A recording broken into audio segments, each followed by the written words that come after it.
Good evening. If you're watching this, then you're here to watch Sold Out with me, Anthony Briscoe, part of Blue Balloon Theatre's 4th birthday party weeks-long celebration. So I hope you enjoy the show. Without further ado, let's get on with it. As this is on YouTube, I've decided to try and do that thing of fitting in with YouTube. So what I'm going to do throughout is do stupid jump cuts. You know, the ones that kind of start a sentence in one place and then move another place in order to finish off that sentence to try and give an illusion of movement. Because they're frightened that you're not going to pay attention if people aren't moving all the time. Oh, don't feel so good. Oh, that does not. But this is a poetry thing, so we're going to have to keep doing it in different ways in order to keep this entertaining. I get travel sick. It's a simple way of trying to make sure that you can understand what's going on with a little bit of visual flair. Feels like the room's spinning.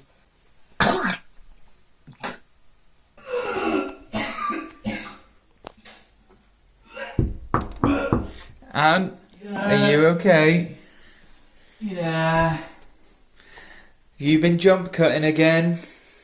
Yeah. You gonna come out and do your show? Yeah, I just think I'm on the dry eaves. Ugh. Welcome to Sold Out. Before we begin, I'd just like to say a massive happy 4th birthday to Blue Balloon Theatre and thank them so much for having me as part of their birthday celebration week. But it's a birthday, so the main thing that we have to do on a birthday, obviously, is sing happy birthday to them. So you ready? After 3. 1, 2, 3. Happy birthday. Now normally this is a show that I do live. I'm not that used to performing on camera. It's normally a live show, so I do normally do a bit of audience interaction, which is impossible here. So normally what I do is I'll come out and be like, hey everyone, you know, where are you from? Oh, that's a shame. And I'll try and do a joke that, I'll try and think that I know something about your life. I'll be like, hey, you know, innit? You go to a shop and they say, do you want to carry a bag? And you're like, nah, I'll juggle it home. He makes jokes about things that relate to me. But obviously that's something we can't do here right now, so I'm just going to go ahead and do the show for you with a few cutaways in between just to sort of liven things up and keep things a little bit fresh for you. So poem 1 is Sold Out. I feel like chicken tonight, like chicken tonight, like chicken tonight. I just don't feel right. And I know I'm feeling weaker when I really should be stronger, but I'm not powered by Duracell the battery. That's the battery. That lasts longer. You see, there's a saying. You can take the smooth with the rough, but I'm not the Milky Bar kid. He's strong and tough. And only the best is good enough. The creamiest milk, the whitest bar, the good taste of Nestle, Milky Bar. Maybe I should man up, grab a Snickers, get some nuts, but my heart feels broken, like a Yorkie bar dropped to the ground that's not well sold to girls. I see a relationship that slowly fades and dies over time, can't simply shake them back to put the freshness back. No! I feel like I'm jumping through hoops like giant polos that mint with a hole and I don't know what to do and you only get an ooh with Typhoo. So I planted my seeds of hopes into lines and hoping these beans of hopes will flourish. And remember, beans means Heinz, and my friend is saying, Ant, you're going too fast, you're trying too hard. There's always alternatives in the right. Because for everything else, there's MasterCard, and it's all because the lady loves milk tray. But not me. Maybe I should just have a break. Have a Kit Kat. But oh, 2, we are better connected. That I totally believe we have no uncertainty. Mobile life is for sharing, but she had the most beautiful eyes that I'd ever seen. Maybe she was born with them.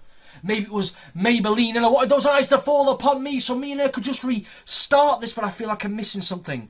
That Max Factor, the makeup of makeup artists. And I wish I could say my name was Ron Seal, exactly what it says on the tin, or John Smith's. No nonsense, but I can't do any of that because me brain's mashed. Remember, for mash, eat, smash. But see what's so good like Cravendale milk, even the cows want it back. Oh, but if you saw her, you'd say she had this kind of Kiora. And everybody knows when you see her out and about, her beauty hits you like Clavonia. Cough medicine with clout. She had the most beautifully built body that I'd ever seen. She did also sort of have the temperament of a queen, and she'd only eat nothing but the most healthy prepared cuisine. I suppose in many ways you could say she was my lean, mean, fat reducing grilling machine, but I don't have that. I'm now my own.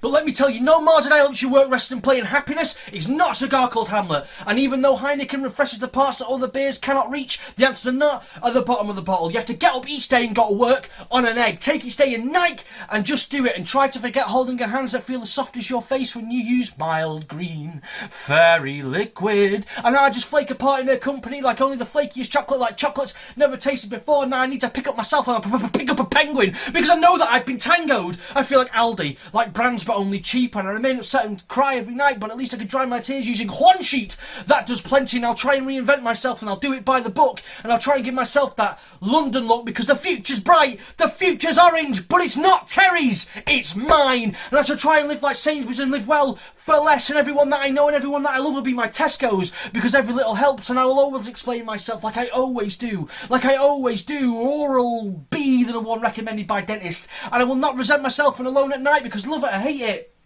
That's Marmite. And I shall do all this, but I'll never fully forget that she was my Gillette, the best a man can get. And for a while, she was my everything. And for a while, she was my one. But maybe I just need to accept that she's... Washing machines last longer with Cal. Gone. Oh, wasn't that sad? Anyway, coming up next on BBC Two, the Teletubbies. Tinky Winky, Dipsy, la la, Edgar Allan Poe. Once upon a midnight dreary, while I pondered weak and weary over many a quaint and curious volume of forgotten lore, while I nodded nearly napping, suddenly there came a tapping, as of someone gently rapping at my chamber door. "'Tis new," I muttered, tapping at my chamber door, wanting tubby toast and nothing more. Okay. The next poem is Dad Jokes. Do you like dad jokes? Yes. Great, that's great. So, let's get on with it.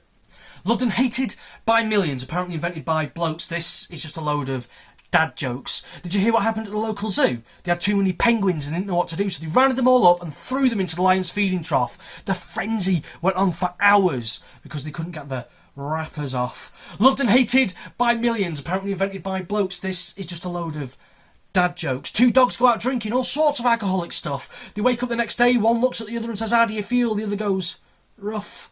A cheese factory exploded in France. There was nothing left but debris. I threw my boomerang away. Why did I need it? And then it hit me. I went to a restaurant on the moon. It had great food and great beer, but I didn't stick around for long, no, because it had no atmosphere. And then I went to a wedding. It was beautiful. Even the cake was in tears. But I got let go of my favourite job the other day as a human cannonball. I was fired. And why did the bike fall over? Well, it was just too tired.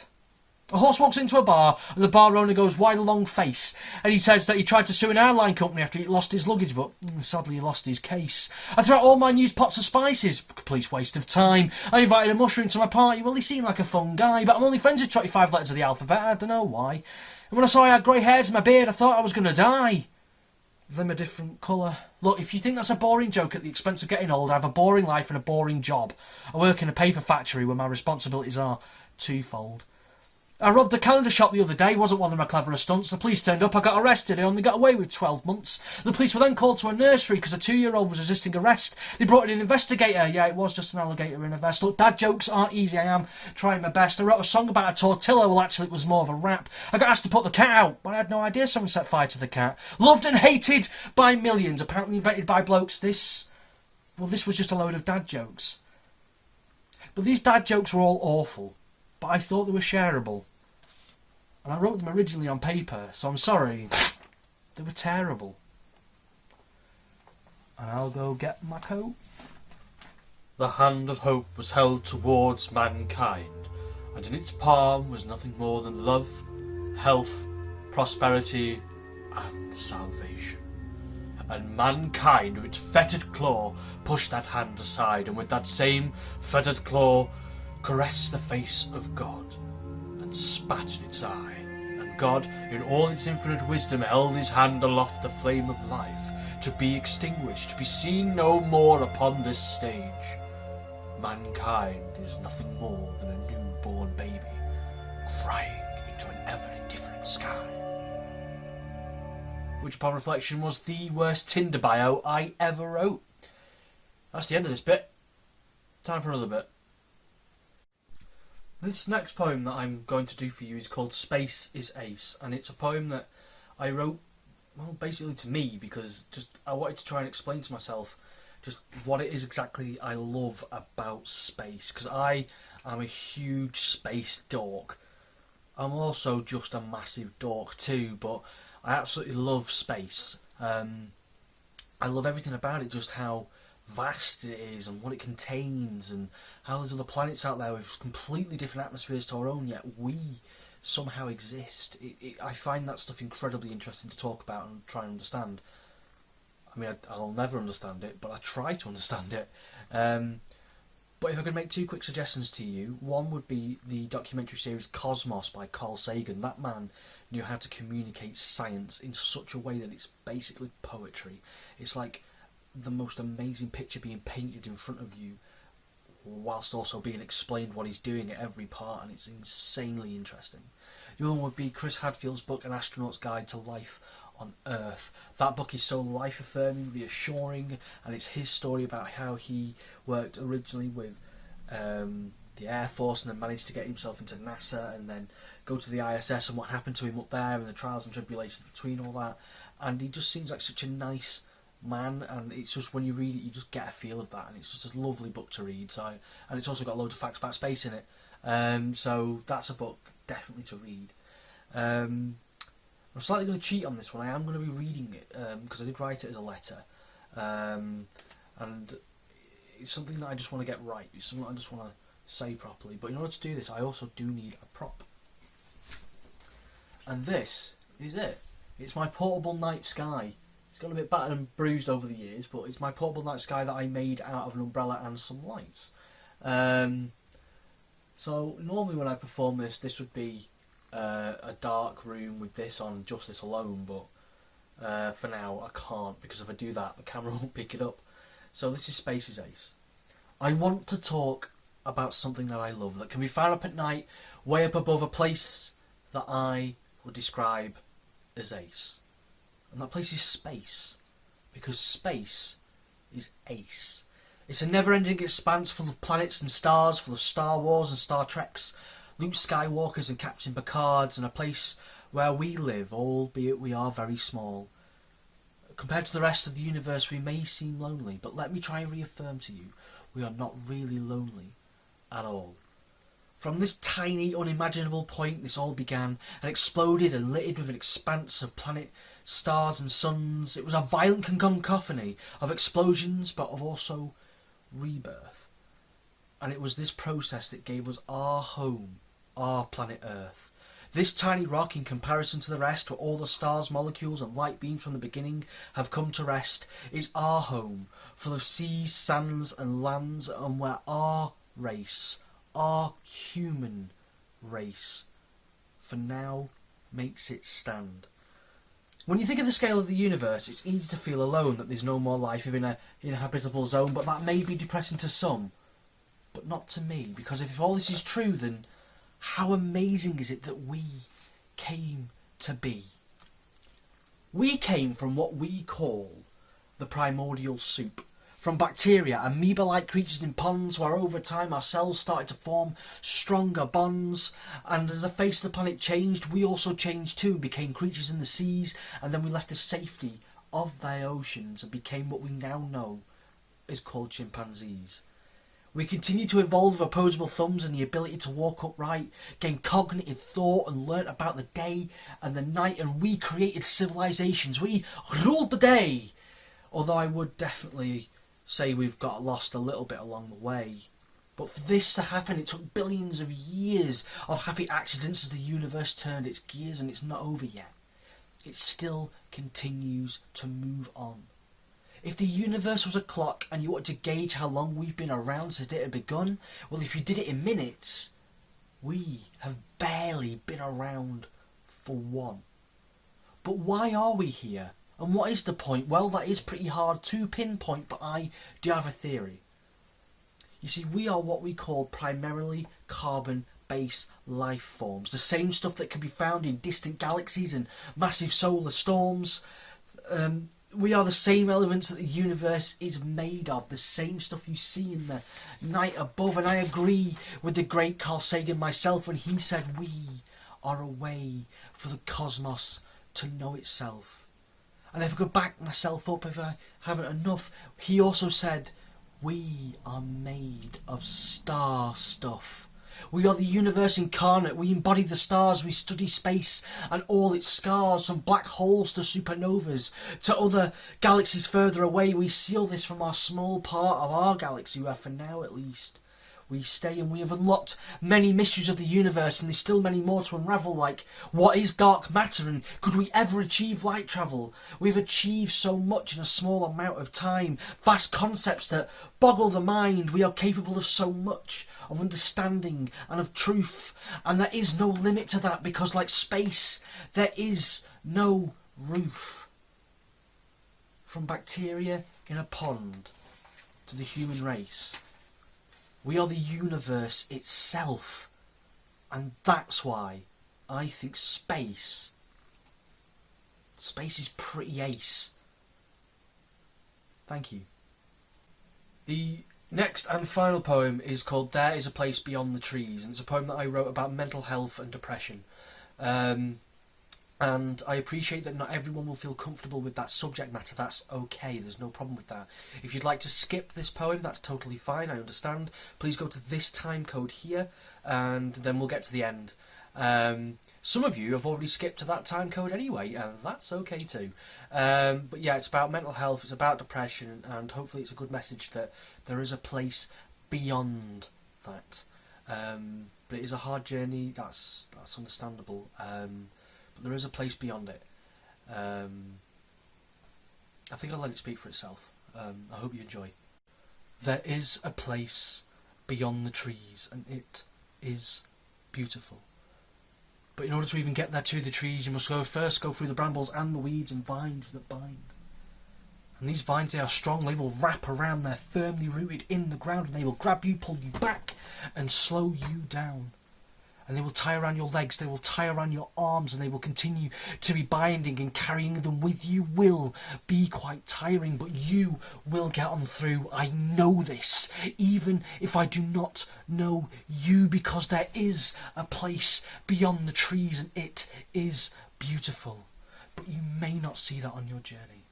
And you may feel tired, you may feel weak, you may feel flawed, but that's only because your vision is obscured by those brambles, weeds and vines that bind, and you need to clear them in order to clear your mind, and you will do this, but only at your own pace. Remember, everybody's journey is different, and this isn't a race, and there is no prize for first place, but there is a place beyond the trees, and it is beautiful.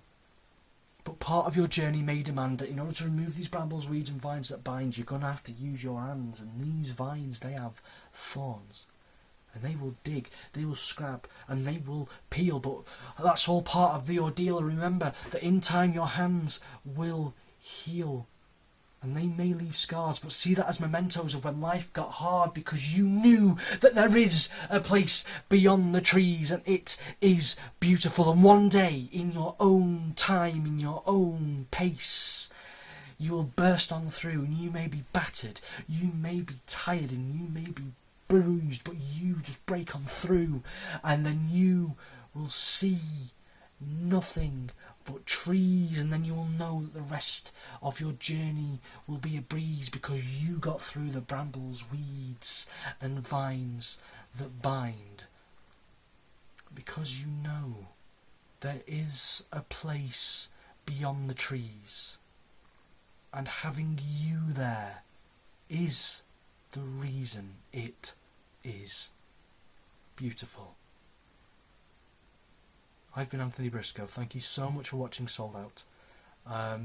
What was Sold Out all about, if you want to know, is tonight we've had selling ourselves out to products. Never sell yourself out like that. We make ourselves with products, and we build our personalities through such things. But you're more than that. Never sell out your sense of humour. It may be a silly dad joke and it may never ever make other people laugh, but if it makes you laugh, laugh. You're allowed to. Laughter is one of the greatest things we have. It's the best defence and it's the best attack against anything that life throws against you. I love it. If I'm not laughing, then I'm not having a normal day. Space. Never sell out things you love to fit in. If you love space, that's great. Love it. Enjoy it. That's fine. That's not a problem at all. And there is a place beyond the trees. Sometimes we feel that life sells us out. We feel that things sell us short, and sometimes it can have detrimental effects upon us and our health, especially mental health. But there is a place beyond the trees, and you will get there. And that's why the place beyond the trees is being beautiful, is because you are there. Never sell yourself out, because you're amazing about who you are.